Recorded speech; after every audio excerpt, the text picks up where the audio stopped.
ক্রীড়া সংক্রান্ত সেক্টরে আমরা বলেছিলাম যে আমাদের দল রাষ্ট্র পরিচালনার সুযোগ পেলে আমরা দেশের ক্রীড়াকে পেশা হিসাবে প্রতিষ্ঠিত করতে চাই। এবং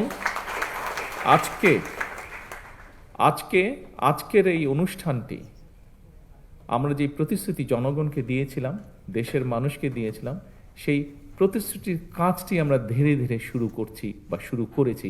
আজকের এই অনুষ্ঠানটি হচ্ছে তার প্রমাণ বা সাক্ষ্য।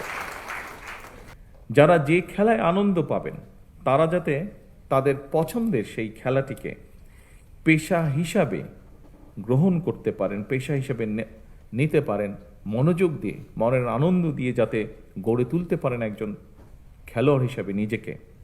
সেজন্যই খেলাধুলাকে পেশা হিসাবে নিয়ে একজন খেলোয়াড় যাতে অর্থনৈতিকভাবে অনিশ্চয়তার মধ্যে না থাকেন, সে লক্ষ্যেই কিন্তু বর্তমান সরকার খেলোয়াড়দেরকে ধারাবাহিকভাবে আমরা যে একটা সুনির্দিষ্ট নীতিমালার ভিত্তিতে আমরা একটা সাম্মানিক কাঠামোর আওতায় আনার কাজটি বাস্তবায়ন আজকে শুরু করেছি।